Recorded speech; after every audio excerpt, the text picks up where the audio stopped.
Bienvenue dans l'entretien de l'intelligence économique, l'émission consacrée aux acteurs de la mondialisation. L'Allemagne sort ses griffes. Face à des investisseurs chinois de plus en plus conquérants, Berlin déploie ses boucliers. Les Allemands appellent l'Europe à surveiller les investissements de l'Empire du Milieu. Alors, l'Allemagne se lance-t-elle dans une politique protectionniste plus agressive? On en parle avec Bernd Oliver Bühler, patron du cabinet d'intelligence économique Janus Consulting, installé près de Stuttgart. Bonjour Bernd. Alors, on revient sur ces affaires qui ont défrayé la chronique ces derniers mois. Les Chinois ont acheté une entreprise allemande de robots qui s'appelle KUKA, puis derrière, ils ont voulu racheter deux autres entreprises, Extron dans les semi-conducteurs et Ledvance dans les ampoules. Mais à ce moment-là, le gouvernement allemand a dit non. Qu'est-ce qui se passe? L'Allemagne se réveille? Ça, c'est vraiment une bonne question. Vous avez parlé d'agressivité. L'agressivité demande quand même l'initiative. Pour l'instant, le gouvernement reste malheureusement sur la défensive en réagissant.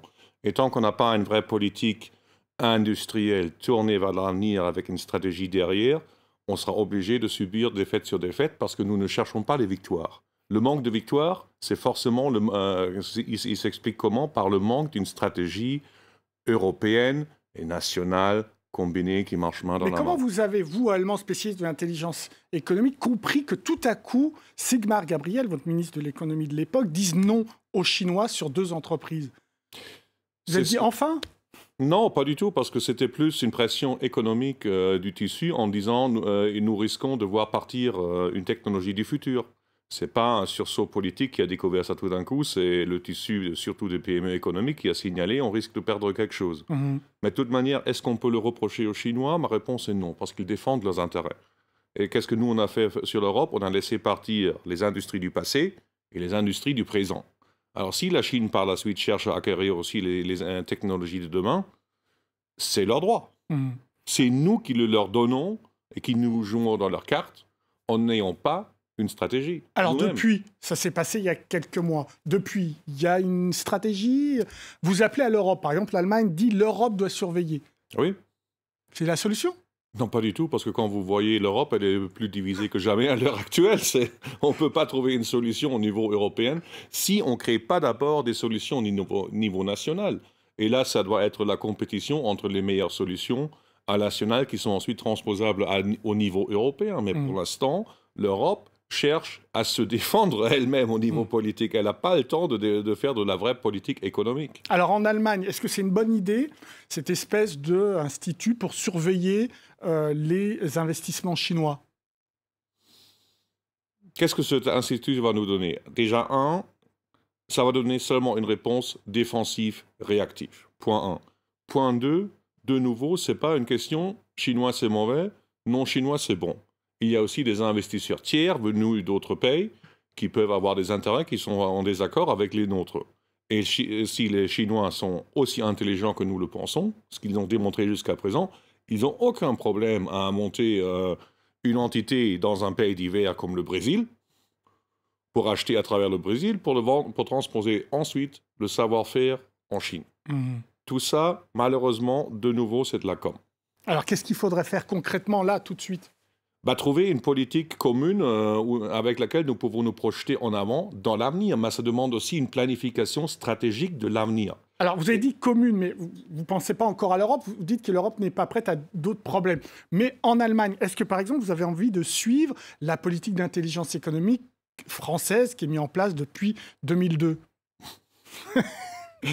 Oui et non. Oui dans la théorie, oui. Non dans l'application. D'accord. Parce que malheureusement, avec tous les moyens qui ont été mis en œuvre pour développer l'intelligence économique, à juste titre, le résultat devrait être énorme. Mais malheureusement, la montagne française a accouché une souris. Oui. Et ce n'est pas les outils d'intelligence économique française qui posent problème, qui sont très bons. C'est une vision purement étatique, politique, de l'économie par l'élite française. Alors qu'il faut une vision beaucoup plus partagée avec les entrepreneurs. Et ça, voilà, exactement. C'est pour ça, le fonctionnaire moyen en France, quelle est sa vision, guidée par la politique? C'est de contrôler, mais pas de créer. Et pourtant... Et avant la protection, il y a la création. Avec la protection en elle-même et le contrôle, vous étouffez.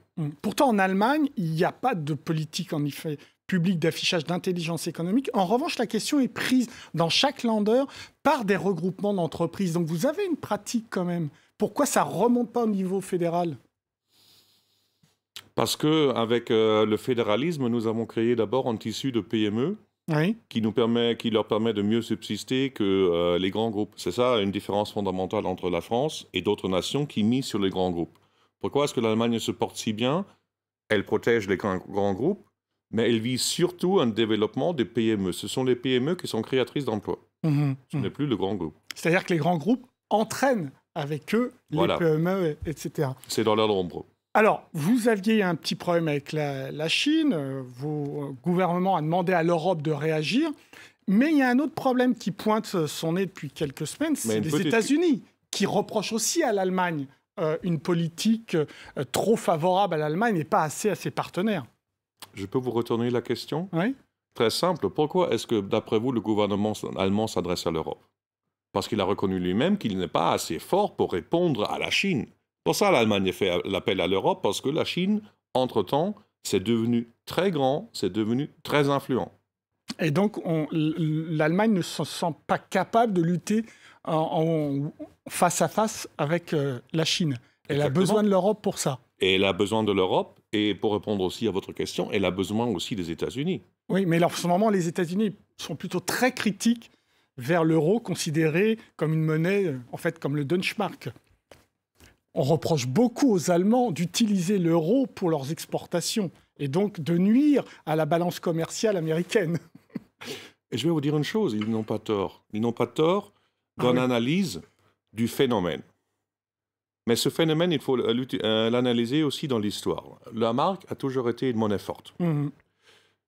Et qu'on cherchait les autres monnaies, déjà François Mitterrand à l'époque, il a cherché l'alignement du franc français sur le Deutschmark. Pourquoi ? Très simple, pour limiter l'inflation en France. Voilà. Si vous limitez l'inflation en France, de l'autre côté, ça veut dire vous arrêtez le tir vers le bas. Mais ça veut dire aussi, ça limite de la contrepartie le tir vers le haut. Et ce qui est vrai, c'est qu'à l'heure actuelle, le mark rattaché à l'euro est complètement sous-évalué. Ça veut dire on a nullement changé les facteurs économiques, la haute productivité, la capacité de savoir-faire. Et c'est pour ça, avec un mark tiré dans le bas, dans le manteau de l'euro, on exporte si fort. Mais ce n'est pas une stratégie visée par la politique allemande, ce n'est pas une stratégie qui a été recherchée dès le départ, c'est un effet financier normal. Des petites et moyennes monnaies nationaux faibles qui se rattachent à une grande monnaie allemande, excusez-moi ce terme. Mais c'est peut-être là qu'on demande à l'Allemagne d'être plus solidaire avec les autres membres de l'Europe. En faisant quoi ? En faisant des dettes ? Non, mais en acceptant d'investir beaucoup plus dans les infrastructures, de relancer l'économie. L'Allemagne est tellement excédentaire. Mais pourquoi est-ce que vous voulez qu'on investisse dans l'économie ? L'économie allemande marche déjà. C'est ça le problème. Qu'est-ce que vous voulez qu'on investisse ? Qu'on fasse de la dette pour investir de plus ? À quoi bon ? Jusqu'à présent, on a tout ce qu'il faut de notre côté. Pourtant, vous pouvez entraîner une partie de l'Europe en réinvestissant vos excédents. Qu'est-ce que vous allez faire de vos excédents ? On les a donnés à Bruxelles. Excusez-moi ce terme. Regardez la grande... Oui, j'exagère, je sais, pardonnez-le-moi. Mais regardez quand même la grande majorité des budgets de subventions que Bruxelles a alloués. L'Europe du Sud est morte, malgré tout l'argent qui a été injecté. Pourquoi ? Parce que ce n'est pas une problématique d'argent, c'est une problématique de vision économique concrète. Oui, mais c'est pourquoi on a du mal à comprendre pourquoi votre gouvernement s'adresse à l'Europe pour protéger l'Allemagne et l'Europe des investissements chinois et pas faire le jeu en même temps de participer à la croissance de ce continent. Alors si on cherche le soutien européen, c'est également, imaginons le cas inverse, qu'on ne le fera pas. Parce que là, les eurocritiques vont dire l'Allemagne domine la politique européenne. Voilà la confirmation. C'est eux qui se permettent de réguler les relations entre l'Europe et la Chine sans nous consulter. Quoi qu'on fasse, ça sera toujours le mauvais choix. Bon, alors quel est le bon choix pour l'Allemagne et l'ensemble de l'Europe face aux investissements chinois ? c'est forcément de ne pas continuer la politique actuelle que nous avons, mais de revenir à une politique stratégique, influencée de la politique d'intelligence économique française, mais appliquée à l'échelle européenne et à orientation PME, un grand secteur que la politique française a négligé jusqu'à présent. Par exemple, ça signifierait que l'Europe ait un commissaire qui s'intéresse et qui s'occupe de l'intelligence économique ? Est-ce qu'on a besoin d'un commissaire? Je trouve qu'on en a déjà trop. Est-ce qu'on a besoin d'un coordinateur qui coordonne enfin les efforts des ministères de l'économie et de la finance? La réponse est oui. Merci Bernd Oliver pour l'ensemble de vos réponses.